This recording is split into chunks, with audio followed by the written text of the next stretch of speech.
Shoot them!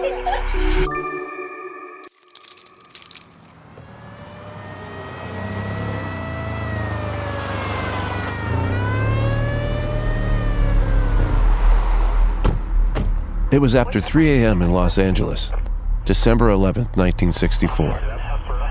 A naked man lay dead against the office door of a shady motel. Bloody, barefoot, a sport coat on his shoulders, a single shoe on one foot. To the responding officers, he was just another body, another statistic. But in the hours that followed, that body would be identified, and the world would stop. His name was Sam Cooke. How about it for Sam Cooke? Don't know much about history. Darling, you send me. Bring it all home to me. Yeah. To spend the night away. From Dead Notes, where music meets mystery, where echoes of the past still sing, and some of the greatest voices in music left behind questions no one can quite answer. I'm Ben Cooper, and this is the story of a voice that changed everything, until one night it was silenced. Episode 2, A Change is Gonna Come. The mysterious death of Sam Cooke.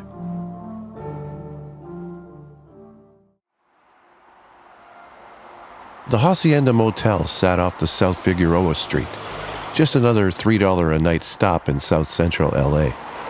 Cheap and dimly lit, a place you went when you didn't want to be seen.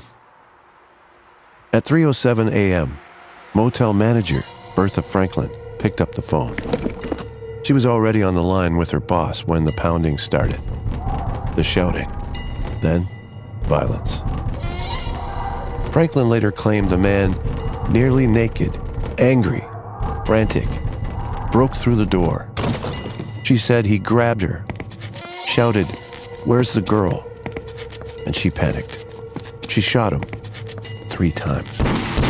2 missed. The last one didn't. He fell, gasped. "Lady, you shot me?" Then died. Sam Cooke wasn't just a singer. He was the singer. A gospel prodigy turned crossover sensation. The man who gave soul a voice, and gave that voice a cause. You Send Me, Wonderful World, Twistin' the Night Away, Cupid, all his. But it wasn't just the music. Sam Cooke was the first black artist of his time to take control of his own career. Founded his own label, owned his publishing, made millions, and made moves most artists wouldn't dare. Born, my father was a minister. I started singing in the church naturally because I was exposed to gospel singing first, right?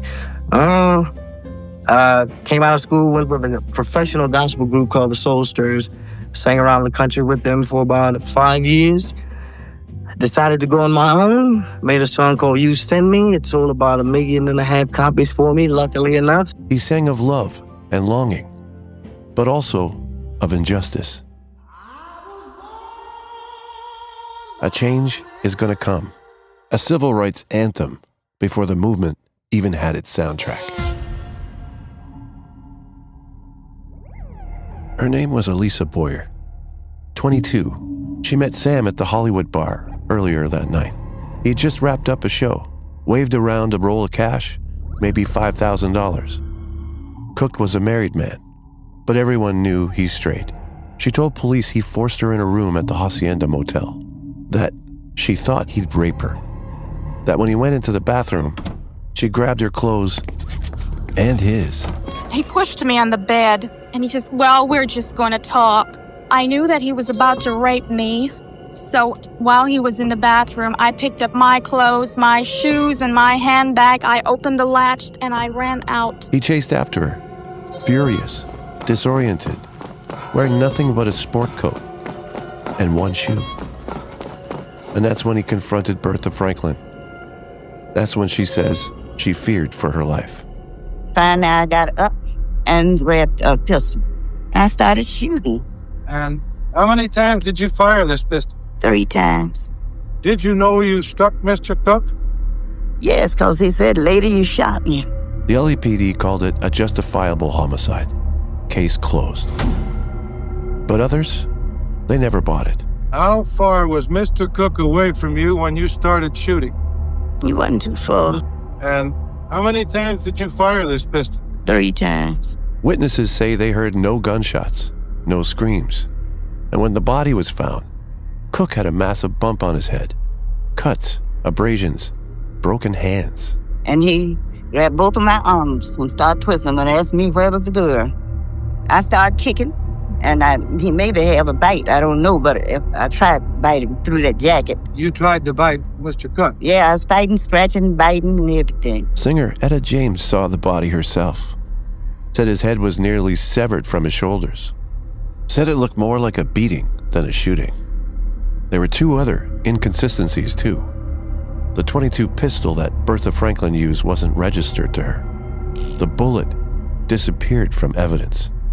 So did the $5,000 Sam Cooke had in his coat. Franklin had a criminal record. Boyer would later be charged with second-degree murder in another shooting. For decades, the official version of events was treated as fact. Sam Cooke, drunk, angry, violent, chasing a woman into the night, breaking into a manager's office in a rage. Justifiable homicide. End of story. Except that story never made sense to people who actually knew him. Not to his family, not to his friends, and definitely not to those who saw his battered, beaten body in that coffin. The #1 black artist in the world has kidnapped a prostitute and is going to try to rape her. Wouldn't buy that stuff. You know, why? Why?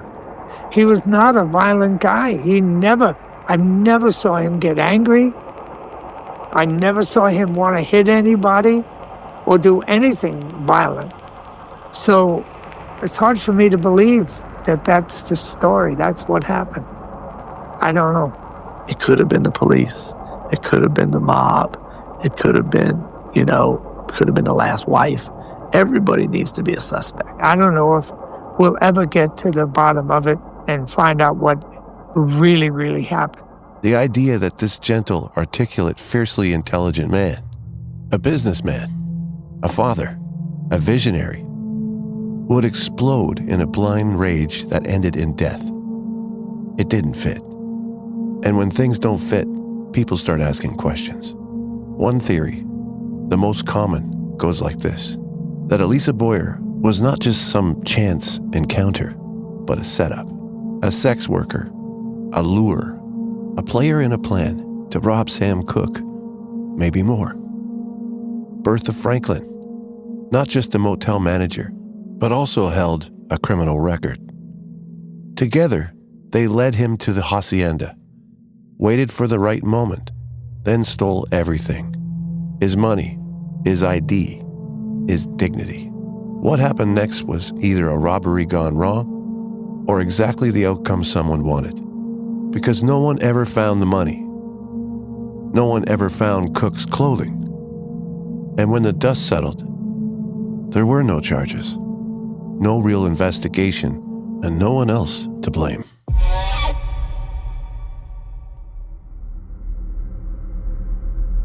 The LAPD barely investigated. Witnesses weren't questioned.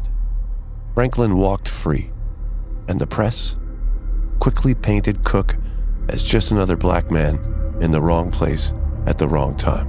Certainly, white America saw the clean-cut, almost collegiate singer and thought to themselves, how could he be in a motel in LA and died being shot in, the newspaper said, a seedy situation?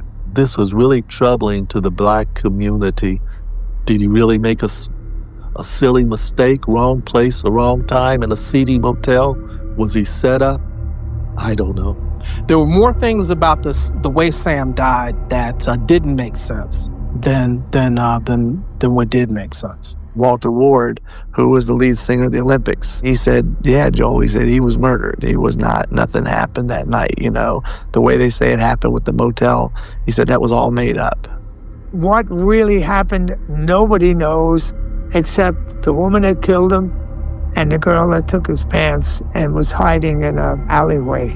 Lisa Boyer supposedly is the cause of Michael's death. She actually, a month after Sam was killed, was busted in a prostitute sting operation. I would like to see an interview with her saying, yeah, Sam tried to rape me that night. But this was Sam Cooke, a man whose voice changed the sound of America, who stood beside Muhammad Ali, who met with Malcolm X, who was organizing quietly for black economic power. And that made some people nervous. The FBI was surveilling his friends. The music industry hated his independence. He was powerful, charismatic, and black. And in 1964, that was enough to get you killed. There are those who believe Cooke wasn't just murdered. They believe he was silenced. Some say the music industry wanted control of his masters. Others blamed corrupt law enforcement. Some go bigger, accusing the FBI of letting it happen, or worse. There's always been a history in rock and roll music of wealthy people controlling the music publishing and the music rights of artists who, generally speaking, come from very poor backgrounds, say, if we can generalize and say that. So Alan Klein was a person who got very, very wealthy based on the rights of other people's music, other people's creations. And Sam Cooke was the very first person who he did that with. And because he did that with Sam Cooke, the Beatles and the Stones agreed to let him publish their music and control their music with the promise of making them a lot of money. He did make Sam Cooke a lot of money, but he also made himself even more money, I think, in that process. And anyone who comes along who tries to step into the middle of that equation and say, oh, I want to do a documentary film about this, well, you're kind of rocking the boat, I guess. That's my impression. But here's the truth. There is no conclusive proof of any of it. No smoking gun, no confession, no newly uncovered documents. What we have is silence. A silence that stretches across decades. One the LAPD never tried to fill. One that the world quietly accepted.